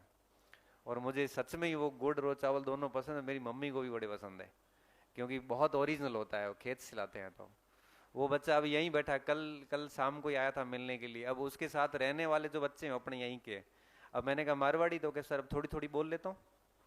तो मैं इसको मारवाड़ी में बोलता हूँ, थोड़ा थोड़ा बोल लियो। और अब मैं समझ भी गया हूँ, मतलब समझता सारा ही हूँ। तो ये जो कोई बाहर से मेहमान आए हैं तो इनको आप लोग अच्छे से, कहीं ऐसा नहीं हो कि एक बार एक अलवरो लड़को आयो जो अपने कोचिंग वाले पाछो भेज दियो की कहे तू डोपा ईद की करे, सीधो ऐस कहो। उस बच्चे ने मुझे आके अंदर आके यही कहा। अब हुआ क्या, उसको ये कहा कि तू डोपा ईद की करे, तो वो कह के मैं पढ़ने आया हूं। तो क्या जयपुर था, जोधपुर था, ईद कहता है। उसका मन इतना कमजोर किया, वो बेचारा वापस चला गया। वापस गया, वापस आने के बाद क्या हुआ कि उसको फिर उसके भाई ने कहा, भाई लेक्चरर बना था जो मेरे से पढ़ा था इतिहास। तो उसने कहा कि वापस क्यों आया? तो के बच्चों ने कहा अरे तू सर से मिला? तो के सर से तो नहीं मिला, लेकिन लोग बच्चों ने यही बोला। बच्चे कौन से? तो के बैच के ही थे। वापस जा, सर से मिले एक बार, फिर नहीं बैठता तो आ जाना। वापस आया, वापस आके 5-7 दिन बाद फिर आया, तो मेरे से मिलने आया। तो मैंने उससे बात करी। तो मैंने कहा बेटा यहाँ से रूम वूम ले ले, कब आया? तो सर मैं आया 2 बार पहले भी था मेरे को वापस भेज दिया। मैं क्यों, क्या बोला? तो मेरे को बोला तू डुपायत की कमाई हो गया ये बोल दिया। तो क्या? हाँ। तो सर मैं वापस चला गया। तो फिर वो यहाँ आके उसने ज्वाइन कर लिया। फिर वो बैठा रहा, और उसमें वो तेरे वाले बैच में था, डी बैच में कितने नंबर आ रहे बेटा तेरे? कम क्यों रहे? उसके तो खूब आ रहे थे, उसके तेरे पास बैठता था वो 100 पूरी के 118-19 बता रहा था कुछ। राकेश भी इतने कुछ बता रहा था। 115 है, 230। तो उस बैच में आया था वो, बाद में एयरफोर्स में हो गया वो लड़का, मैं उसकी बात कर रहा था। तो बाद में एयरफोर्स में वो भी गया। तो आप सोचिए कि मतलब ऐसे किसी को मत करना, बस बाहर से कोई उम्मीदों के साथ आया। तो एक पिछली बार एक लड़की राजसमंद से आई थी, पूरा बैच करके फिर गई। तो आप इनका थोड़ा सम्मान रखना, ठीक है? अब बढ़िया पढ़ाई करो। देखो मेरी बात का सार यही है कि आज रात को घर जाके सोचना अच्छे से, और कुछ चीजें मैं और क्लियर कर देता हूं, और फिर आप कुछ प्रश्न हो तो पूछ लेना, फिर अपन चलेंगे। आप अब है, मैं कुछ बातें अभी और कर लूं, पूरी हुई नहीं अभी तक, पूरी बोली। अब देखो यहाँ पे, अब मैं थोड़ा संस्थान के बारे में बोल देता हूँ आपको। मैंने जो बातें मेरी तरफ से कहनी थी वो कह दी। यहाँ पे जो भी लोग पढ़ा रहे हैं, ये पिछले साल जो भी अपने एफ तक बैच हुए थे, वो सारे बैच इसी फैकल्टी ने पढ़ाए थे। आपसे पहले ए बैच और लगा, ये बी बैच होगा जो अपना रिको में चल रहा है। आपकी क्लास भी उधर ही होगी, आपके आमने सामने होगी, उसमें भी यही फैकल्टी थी। मेरी फैकल्टी से रिलेटेड आज तक मुझे कोई शिकायत नहीं मिली है। ये मुझे बड़ा अच्छा लगता है कि बच्चे जब यहाँ आते हैं तो सिर्फ मेरा सोच के आते हैं। कई बार ये दिमाग में लेके आते हैं गणपति से पढ़ेंगे जो भी है, लेकिन जाते हैं ना तो सबका सबके फैन होके जाते हैं कि सब अच्छा पढ़ाते हैं। ये मेरे लिए एक संतुष्टि और संतोषजनक फीडबैक है जो आपसे मिलता है, क्योंकि जब विदाई होती है तब बच्चे एक्सेप्ट करते हैं इस बात को, सर कि सिर्फ आए तो आपके नाम से, तब जा रहे हैं तो पता चल रहा है कि सारे अच्छा पढ़ाते हैं। मुझे आज तक किसी फैकल्टी की कोई शिकायत नहीं मिली, बढ़िया पढ़ाते हैं। और इसकी सबकी मैं गारंटी दे सकता हूँ कि आपके साथ न्याय होगा, किसी भी प्रकार की कोई भी चूक त्रुटि इनकी तरफ से नहीं रहेगी। इनकी तरफ से नहीं रहेगी का क्या मतलब है, जो कुछ बताया जाता है अगर आप इतना ढंग से कर लोगे तो मैं विश्वास के साथ कह सकता हूं आपको किसी भी अन्य स्रोत पे जाने की आवश्यकता नहीं है। आप उतना ही बढ़िया पढ़ लेंगे ना तो आपका सिलेक्शन हो जाएगा। इसलिए करो, इनकी तरफ से चूक नहीं रहेगी। अगर आप असफल होते हैं, विफल होते हैं, तो वो दोष आपका ही रहेगा, और अगर सफल होते हैं तो वो क्रेडिट भी आपका ही रहेगा। क्यों? क्योंकि आपने उनको याद कर लिया और इम्प्लीमेंट कर लिया। तो फैकल्टी की लेवल पर मैं आपको ढंग से आश्वस्त करता हूं। दूसरी बात, आपको जो कुछ भी बताया जाता है, जो कुछ भी सामग्री आपको सजेस्ट की जाती है, जो कुछ भी, आप प्रैक्टिस सेट के अलावा कुछ भी मत लाना। बोर्ड की किताबें पढ़ना चाहो तो पढ़ सकते हो, लेकिन मेरी फैकल्टी बोर्ड को साथ में लेके चलती है। फिर भी आप भाषा और पढ़ना चाहते हो तो आप पढ़ सकते हो 9th 10th वगैरह की किताबें, और आपको कुछ भी मार्केट से गाइड नाम से कुछ नहीं लाना है। और आप उसके अंदर बार बार खोए रहें, बार बार उन्हीं चीजों को पढ़ोगे, तो मैं बहुत विश्वास के साथ कह रहा हूं उससे अपना काम अच्छे से हो जाएगा। तीसरी चीज, यह अनुशासन प्राथमिक है। सिंगल गलती हुई तो हम पेरेंट्स को बुलाएंगे, घर परिवार से बात करेंगे। बिना पेरेंट्स आपको कोई बैच में एंट्री नहीं होगी, भले आप कितने भी बड़े परिवार से हो या राजनीतिक अप्रोच के व्यक्ति हो, यहाँ पे नहीं सुनी जाएगी। एक भी गलती होगी हम पेरेंट्स से बात करेंगे, उसके बाद अगर माफी योग्य होगी तो पेरेंट्स की अनुमति के बाद अंदर लेंगे, नहीं तो माफी योग्य नहीं है तो पेरेंट्स को कहेंगे भाई हम इसको एडमिशन नहीं दे सकते, आप इसको बाहर ले जाइए। कोई फर्क नहीं पड़ेगा आपको, आप दूसरी संस्थाओं में भी जाओगे, परंतु अंदर से खटकता हमेशा रहेगा कि मुझे किसी जगह से बाहर निकाला गया, और गलती करने के बाद निकाला गया तो आपको हमेशा रिग्रेट जाएगा इस चीज का। क्योंकि जिस संस्था में आप सम्मान के साथ आते हैं, उस संस्था से अगर आपको निष्कासित किया जाता है तो आपके कई महीने डिस्टर्ब होते हैं। तो मैं कृपया आप सभी को कहूंगा, यहाँ पे खूब इंटरटेनमेंट होता है, हंसी मजाक भी होती है, सब अच्छे से पढ़ते हैं, परंतु मुझे कोई ऐसा कृत्य नहीं चाहिए अनुशासनहीन जो आप चूंकि शिक्षक होने जा रहे हो, आपसे कोई भी गलती बर्दाश्त नहीं की जाएगी। एक भी सिंगल शिकायत मुझे नहीं चाहिए किसी भी प्रकार की। अनुशासनहीनता नहीं चलेगी, मतलब नहीं चलेगी, ऐसा नहीं केवल रूम की बात है। आप गली में चलते हुए भी किसी को परेशान करोगे, मेरे तक बात आ गई तो मैं निश्चित तौर पे मेरी तरफ से जो भी प्रोसेस होती है वो मैं करूंगा। मैं अनुशासनहीनता नहीं चाहिए। पढ़ाई मेरे लिए सेकेंडरी है, डिसिप्लिन मेरे लिए प्राइमरी है। तो आप सभी से मेरा ये रहेगा कि मैं आप पूरे बैच से एक भी शिकायत नहीं सुनना चाहूंगा, एक भी शिकायत। क्यों? क्योंकि आप टीचर बनने जा रहे हैं और शिक्षक से गलती की उम्मीद नहीं की जाती। आप वेस्टर्न कंट्री में चले जाओ, जर्मनी में चले जाओ, एक ही अपराध के लिए 2 सजाएं हैं। सामान्य आदमी के लिए अलग है, शिक्षक के लिए अलग है। सामान्य आदमी को 5 साल की पनिशमेंट है तो शिक्षक को 8 साल की पनिशमेंट है। क्यों? शिक्षक से गलती की उम्मीद नहीं की जाती। तो इस संस्था के अंदर प्राथमिक रहेगा, आप चारों तरफ से सीसीटीवी से कैद है। एक वहां लगा है, एक वो लगा है, पीछे लगा है, उधर भी लगा है, सारी आवाज भी रिकॉर्ड होती है। और ये हर क्लासरूम की यही स्थिति है, चाहे इस हॉल की हो चाहे उन 2 हॉल की हो। आप 16-16 सीसीटीवी से कैद है, सीढ़ियों से लेके, ग्राउंड से लेके, और यहां से 100 मीटर आगे जाओगे तब तक हर घटना का हमारे पास में वीडियो रहेगा।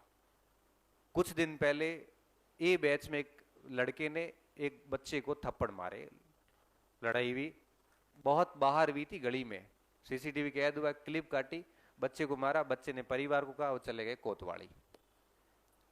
कोतवाली वालों ने हमारे से कहा प्रूफ दो, हमने वीडियो काट के युवराज जी ने दे दिया। वीडियो के बेस पे अच्छा केस बन रहा था। अब सद्बुद्धि ये दी कि मेरे को फोन कर लिया पीटने वाले लड़के ने, कहा सर मेरी गलती हो गई, अब कैसे भी करके आप सल्टाओ उसको। पुलिस वाले ने भी कर लिया, सर संस्था के बच्चे हैं, किसी का भविष्य खराब हो जाएगा। लड़ाई किस बात की थी? कोई छोटी मोटी चाय पी रहे थे, उस पर कुछ बहस हो गई, फालतू लड़ाई। पढ़ने आए हो, लड़ाइयां करने आए हो? पढ़ाई करो ना, माँ बाप ने किस लिए भेजा है आपको यहाँ पे? फिर वहां से थोड़ा किया, क्योंकि ठीक है भगवान की मेहरबानी से सारे बच्चे पढ़ाए हुए हैं, तो कुछ कोतवाली में भी मिलते हैं, सब जगह मिलते हैं, उनको कहते हैं कि ये खत्म करो इसको, छोटे मोटी चीजों पे अपन केस नहीं करेंगे। दोनों को, उस बच्चे को समझाया, उस बच्चे ने शिकायत नहीं, उसने कहा ठीक है मैं माफ करता हूँ। अब उसके पिताजी मेरे मित्र, पहले उसने कह दिया मेरे पिताजी किसान है, ये है वो है, मुझे पता ही नहीं चला। बुला के लाया तो मैंने कहा आप तो मेरा ही बच्चा है। अब वो भाई बहन दोनों पढ़ने आते हैं, बहन बेचारी चुपचाप बैठी है, बोल नहीं पा रही है, वो बोले तो उसकी पढ़ाई छूटे, वो टेंशन बेचारी वो भी नहीं पढ़ पा रही। अल्टीमेटली उस बच्चे को समझाया, मैंने निष्कासित किया बैच से, और क्या करें। फर्क मुझे भी नहीं पड़ेगा, फर्क उसको बहुत पड़ेगा। क्यों? क्योंकि एक गलती करी, बैच छूटा, हो सकता है पढ़ाई भी छूट जाए, माँ बाप की नजरों से भी गिरा। तो कृपया करके, आपका अभी दिन शुरू होना बाकी है, मुझे आगे 14 महीने बैच चलेगा, एक सिंगल गलती नहीं चाहिए। सिंगल गलती मतलब सिंगल गलती। अगर आपको कोई शिकायत है किसी से, आप मेरे पास आना, आप युवराज जी के पास चले जाना, किसी भी फैकल्टी के पास चले जाना कि सर ये स्थिति है, मैं सेटिस्फाई नहीं हूँ, ये चीज हो रही है। चाहे फैकल्टी से हो, चाहे बच्चों से हो, आपस में हो, कोई व्यवस्थागत दिक्कत हो कि सर बाथरूम सही नहीं है, पानी सही नहीं है, जो भी है देखो होती रहती है, परिवार में भी समस्या आती है। और जब हम पढ़ेंगे तो ये एक परिवार है, हमारे लिए सारे भाई है और बहन है, और मैं आपका यहाँ पे अभिभावक हूँ, एज ए गार्जियन, क्योंकि आपके माँ बाप ने मुझे मेरे तक भेजा है ना, तो बड़े भरोसे के साथ सुपुर्द किया है। तो यहाँ पे मैं आपका बड़ा भाई हूं, कोई भी दिक्कत आती है आप मुझे कहिए कि सर ये समस्या आ रही है, उसका निस्तारण करने की जिम्मेदारी मेरी है। आप अपने लेवल पे कोई भी ऐसा कार्य नहीं करोगे कि अनुशासनहीनता हो। अरे मजाक मजाक में कई बार ब्लंडर हो जाता है और जीवन बर्बाद हो जाता है, अच्छा खासा चलता चलता। एक डी बैच चलता था, जो बच्चा बैठा है, 12-13 महीने लगभग बैच चला अपना। कितना चला? इतना ही चला था, हाँ। सिंगल शिकायत नहीं आई 13 से 14 महीने में, एक सिंगल शिकायत। और आप देखना उसके सबसे अधिक परिणाम उस बैच के आएंगे। अभी रिजल्ट आएंगे तब मैं आपको बताऊंगा। ये बैच चल रहा होगा, मैं बच्चों को यहां लेके आऊंगा, और संभव है कि कोई राजस्थान टॉपर भी यहां से हो। एक गलती नहीं आई उन बच्चों की। बैच कितना था? आप जितने बैठे हो ना, सेम इतना बैच था। कुर्सी नहीं मिलती थी, मुझे पता है, नहीं मिलती थी कुर्सी। उस बैच को क्लोज करना पड़ा था, उसके एडमिशन रोकने पड़े थे, और उसके बाद ई बैच शुरू करके उसमें एडमिशन देने पड़े थे। बहुत सिफारिशें आई थी, हम नहीं कर पाए थे। यहां तक बच्चियां बैठती थी और यहां पे बच्चे बैठते थे, सेम साइज थी ये, लेकिन सिंगल शिकायत नहीं आई। सिंगल शिकायत। मैं आपको उस बैच जैसे होने की उम्मीद करूंगा। और तीसरी बात, आप जब भी संस्थान आओ, 2 चीजें बाहर रख के आना। एक अपना ईगो, घमंड, अहम जितना भी है, क्योंकि यहां पे आप सारे विद्यार्थी है। किसी भी प्रकार की ईगो के साथ क्लास में मत आना। ईगो आपको कभी सीखने नहीं देगा। ईगो हमेशा वो आपके आता ना अधिगम पठार, वो पठार बनेगा बीच में, वो बाहर रख के आना। एक विद्यार्थी प्योर निर्मल छात्र होता है ना कोई, उस टाइप का। और दूसरी बात बाहर क्या रख के आनी है? संकोच। संकोच का मतलब यहां पे ये है कि कोई बात समझ में नहीं आई है तो आपको शर्म नहीं करनी है, चिट्ठी लिख के पूछिए, खड़े होके पूछ लीजिए, जैसा ही आपको ठीक लगे आप कहिए सर मुझे ये बात समझ में नहीं आई। या कोई आपने, गुरुजी ने पढ़ाया, घर आपने पढ़ा तो आपको कुछ अलग चीजें नजर आ गई, तो आप लिखिए सर इस किताब में ये लिखा हुआ था, आपने ये पढ़ाया, हम क्या माने सर। तो सर समाधान करेंगे। उस दिन नहीं करेंगे तो अगले दिन देख के आएंगे, मैं खुद आता हूं, मैं कई बार पढ़ाता हूँ, बच्चे कहते सर 1936 लिखा है थे सर, वो जगह 1937 लिखियोड़ो है, कॉकर करनो है। तो मैं कहता हूँ बेटा कल बताऊंगा, आज तो बंदो 36 जातो तो ये वो होता था। डी बैच बच्चा है इसलिए मैं डी का बार बार कह रहा हूँ, कई बार ऐसा होता था। मैं अगले दिन देख के आता था, अगले दिन भूल जाता था, तब कहता सर आज तुम्हारी पौंतरी फुहारे बड़े याद कराया। तो मैं तीसरे दिन आके बताता था। क्योंकि अगर आपके कोई भी ऐसा बिंदु रह जाता है तो ये शर्म नहीं करनी है कि पता नहीं आसपास के लोग क्या सोचेंगे। अरे फीस तहत भरी है तो आसपास वाले थोड़ी भरी है, तो आसपास वाले को सोचने दे। आप तो पूछिए आराम से कि सर ये बात मेरे दिमाग में नहीं बैठी है। तो संस्था में जब भी आप क्लास से बाहर निकलो, दो चीजें छोड़ के आनी, बाहर निकलो तो किसी भी डाउट के साथ बाहर नहीं निकलना है। मतलब टॉपिक हो गया और बहुत सारे डाउट के साथ जा रहे हैं, फिर कोचिंग आने का कोई मतलब नहीं। कंटेंट तो किताबों में भी खूब पढ़ा है। हम यहां पे किस लिए आते हैं? हम आते हैं समझने के लिए। मेन बात यह कि आपको समझना है। हम यहां पे क्यों आते हैं? निरंतरता के लिए। घर बैठेंगे तो 3 दिन पढ़ेंगे, 3 दिन फिर और इधर उधर हो जाएंगे। या डेली क्लास लगेगी तो आना ही पड़ेगा, कोई ऑप्शन नहीं आपके पास। फीस भरी है, डेली आ जाओगे आप। ग्रुप बन गया तो ग्रुप के साथ आ जाओगे। हम यहाँ किस लिए आते हैं? समझने के लिए आते हैं, निरंतरता के लिए आते हैं। तीसरा चीज होती है कि भाई मूल्यांकन हो जाता है, टेस्ट होगा तो पता तो चलेगा कि हम स्टैंड कहां कर रहे हैं। रैंक आएगी सीधी 450 में, तो समझ में आएगा ओ मजो गुड़ अपना। तो पढ़ना पड़ेगा भैया। जब इन 500 में से 400 आ रहे हैं तो राजस्थान भर में तो हो गया कल्याण अपना। तो एटलीस्ट अगले टेस्ट में पढ़ के 400 से 300, 300 से 200, 200 से 100 मोटिवेशन मिलता रहता है। और आदमी उस चक्कर में काम करता रहता है बेइज्जती बचाने के लिए। तो थोड़ा सा मूल्यांकन वगैरह हो जाता है। बाकी कोचिंग कोई विशेष कुछ नहीं देता है। वही चीजें जो हम लिखाएंगे वो आपको बाहर किताब में भी मिलेगी, वो की वो मिलेगी, उससे एक्स्ट्रा ही मिलेगी। बस यही होता है कि थोड़ा मूल्यांकन होता है, निरंतरता बनती है और चीजें समझ में आ जाती है। और ये पता चल जाता है कि पढ़ना क्या है, छोड़ना क्या है, किसी चीज को कैसे पढ़ना है। इन चीजों के लिए कोचिंग फायदेमंद हो जाती है। अगर आप ये चीजें खुद से कर पाते हो तो कोचिंग की जरूरत ही नहीं होती। सही बता रहा हूं आपको। तो कोचिंग केवल सफलता के लिए एक माध्यम हो सकता है। कोचिंग आना इस बात का बिल्कुल संकेत नहीं है कि नौकरी लग गई पक्की मानो। नहीं, पक्की करने के लिए आपको मेहनत करनी पड़ेगी। और आखिरी बात, जितना टाइम कोचिंग में देते हो एटलीस्ट घर जाके वापस उतनी मेहनत करो। एटलीस्ट 4-5 घंटे तो करो। और मैं हर बच्चे को कहता हूं कि जो कुछ आज पढ़ाया घर जाके वापस उसको पढ़ो। एक बार घर जाके पूरा पढ़ के सो जाओ और सुबह उठ के वापस वो सारा पढ़ लो। एक बार पढ़ के आ जाओ। जाके पढ़ो और पढ़ के वापस क्लास आ जाओ। तब आगे की गति बनेगी। पीछे वाला याद होगा न, तभी आगे की गति बनेगी। घर जाके सो के वापस देखा नहीं और न सुबह देख के आए, कल जहां छोड़ा था वापस वहीं से शुरू करोगे ना, इफेक्टिवनेस नहीं आएगा। स्कोर बढ़ाना है तो इस बात को हमेशा मेरी दिमाग में रखना कि 18 तारीख का पढ़ा हुआ क्लास में 18 को पूरा रिवीजन करके ही सोना है। और वापस जब आते हो तो पूरा पढ़ के वापस आना है। एक बार क्लास में हो गया, 2 बार रिवीजन हो गया, 3 बार पढ़ लिया, समझ में आ जाता है। और जैसे टॉपिक पूरा होता है, दुनिया भर की मार्केट में अभ्यास की किताबें आती, ले आओ और उस टॉपिक के प्रश्न सॉल्व करो। अब पूरे टॉपिक में जैसे 100 सवाल सॉल्व किए, फिर बच गए 6 सवाल ऐसे थे जो अपने कंटेंट में नहीं थे, तो अपने नोट्स में ऐड कर दो। या सर को भी बता दो कि समझ में नहीं आया है कोई, तो कह दो सर ये एक प्रश्न है इस परीक्षा में तो आया था लेकिन नोट्स में है नहीं, मेरे भी समझ में नहीं आया। अपने आप बताएंगे वो। अगर आप ऐसी चीजें कर पाते हो ना, तो मैं विश्वास के साथ कहता हूं कि बैच आपको परिणाम दे देगा। नहीं कर पाते हैं कि या पढ़ा या घरे जाए गदर गले हूर रिया, खाए पिए, कोई होश हवास नहीं है, तो हपा ढोर बन गया न, तो भैया सिलेक्शन नहीं होगा। भले कोचिंग आओ जाओ, फीस भरो, भले कुछ भी कर लो। समझ रहे हो ना बात को? कड़वा बोल रहा हूं लेकिन सही बोल रहा हूं।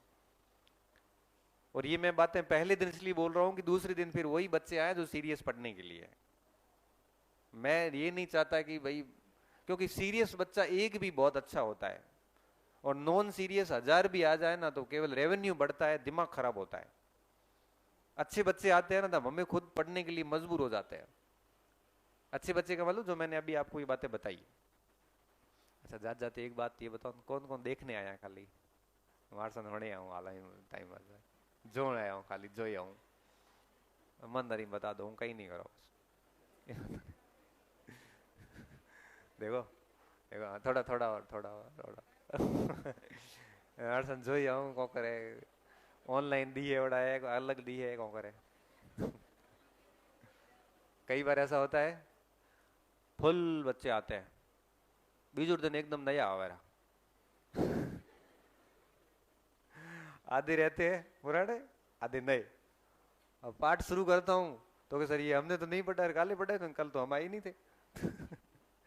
तीसरे दिन फिर नए, ये क्या है, मतलब है क्या, एक ही पाठ को 3 बार पढ़ा रहा हूँ। जा बेटा जा। अब मेरी बातें मेरी तरफ से पूरी हो गई, बाकी तो मैं आगे होती रहे साल भर में कहीं तो बातों करने से पड़ा, हैंग आज कर ली तो काले की करो, बस काले नया आ है न बड़े कहना पड़े आज तक। कल मैं वापस ये बातें नहीं करूँ, कल मैं पढ़ाऊंगा फिर, है ना। आज मेरी ये लास्ट बातें थी, बीच बीच में थोड़ा थोड़ा ऐसे करता रहूंगा, बाकी कंटिन्यू नहीं करूंगा अब। तो कल एक रजिस्टर के साथ आना, अपन कुछ न कुछ शुरू करेंगे, ठीक है। अब आपकी तरफ से कोई बात हो तो बताओ, फीस के अलावा। फीस के अलावा बताओ, क्योंकि देखो फीस पिछले बैच की जो थी ना, ए वाली वही रखी है, बढ़ाई वही है ना, ए वाली सेम सेम ही रखी। अब ए से कम करूंगा तो ए वाले कहेंगे कि मैं की अमीर बाप रहा दिख रहा था, तो मोहम्मद हमारी हालत खराब कर दे, बच्चे बहुत परेशान करते हैं फिर। नहीं, ए की थी वो ही बी की रखी, उसमें बढ़ाई है तो मैं आज अभी जाके कम करवाता हूँ हाथों हाथ। नहीं बढ़ाई है तो बीजी कोई बात पूछो, कोई पूछनी है तो कोई बात नहीं है। बीजू हैंग बढ़िया, तभी बीजी ठीक है। हाँ बेटा, हाँ एक बात, हाँ कुछ भी नहीं पढ़ना है, नोट्स पढ़ने के साथ अभ्यास दबा के करना है, बस हो जाएगा। क्या अच्छी टॉप रैंक लाओगे, पर इतना करना पड़ेगा। पर नोट्स पढ़ना और याद करना आसान है बेटा, कौन नहीं। वो बेटा क्लास में था, आसान नहीं है, बट कर लोगे तो मेरी गारंटी है।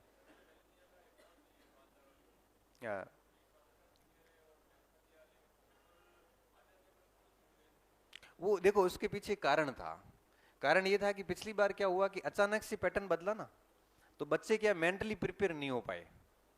बाकी मैं आपको बात बताऊं, उस पेपर में ऐसी कोई पंक्ति थी नहीं जो 9वीं 10वीं तक की क्लासों में नहीं थी, और ऐसा बच्चे भी कोई नहीं जिन्होंने किताबें नहीं पढ़ी, पढ़ी थी, लेकिन हमने ऐसे सोचा नहीं था कि इस टाइप से वो कथन कारण करेंगे। आपकी गलती नहीं थी, बेसिकली संभल नहीं पाए हम। तो अब इस बार हम उस माइंड सेट के साथ, आप भी और हम भी है, तो हम पहले से उस माइंड सेट के साथ है, तो मुझे लगता दिक्कत नहीं आएगी, आराम से हो जाएगा ना। इस बार हम प्रैक्टिस उस लेवल की करेंगे, नोट्स तो पहले भी सफिशिएंट ही थे, प्रैक्टिस उस लेवल की नहीं थी। हमारी प्रैक्टिस वन लाइनर थी, पेपर आए एनालिटिकल। इस बार क्या करेंगे, टेस्ट के पेपर ही ऐसे ही बनवाएंगे।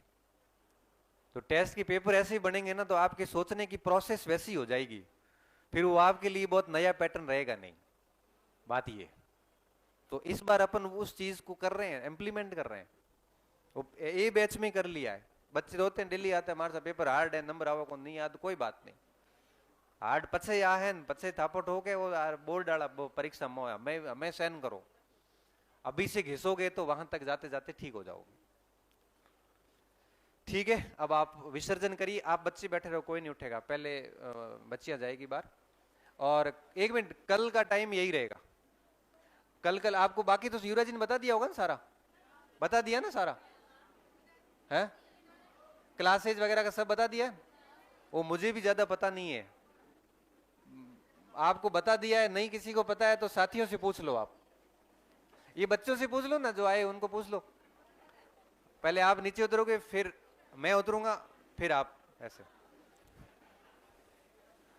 पहले अपने ये सिलेबस वगैरह स्टार्ट करते हैं, पहले अपने देख लेते हैं सबको। आप में से कितने बालक हैं जो अभी 12वीं का पेपर देख के आए हैं, जस्ट जिन्होंने इसी साल 12th आप लोगों की क्लियर की है? अच्छा, इसने की है। कोई बच्चे, कितने बच्चे हैं जिनकी एसटीसी कंप्लीट हो चुकी है? हो भावी अध्यापक। कितने बच्चे ऐसे हैं आप लोगों के जिनकी एसटीसी अभी कंप्लीट नहीं हुई है, आई मीन चल रही है? वाह। तो बेटा एक बात तो बताओ, एक नॉर्मल सा क्वेश्चन, आप लोगों ने टीचिंग को ही क्यों चुना? फिर अपने स्टार्ट करते हैं थोड़ा थोड़ा सा, टाइम कम भी है। पहले लड़कियों से स्टार्ट करेंगे, पहले लड़कियों से स्टार्ट करें। देखिए बोला भी जाता है, यत्र नारेस्तु पूजन्ते रमन्ते तत्र, जहां नारियों की पूजा होती है वहां कौन निवास करते हैं? और मैं आप लोगों में सभी में एक देवता देख भी रहा हूं।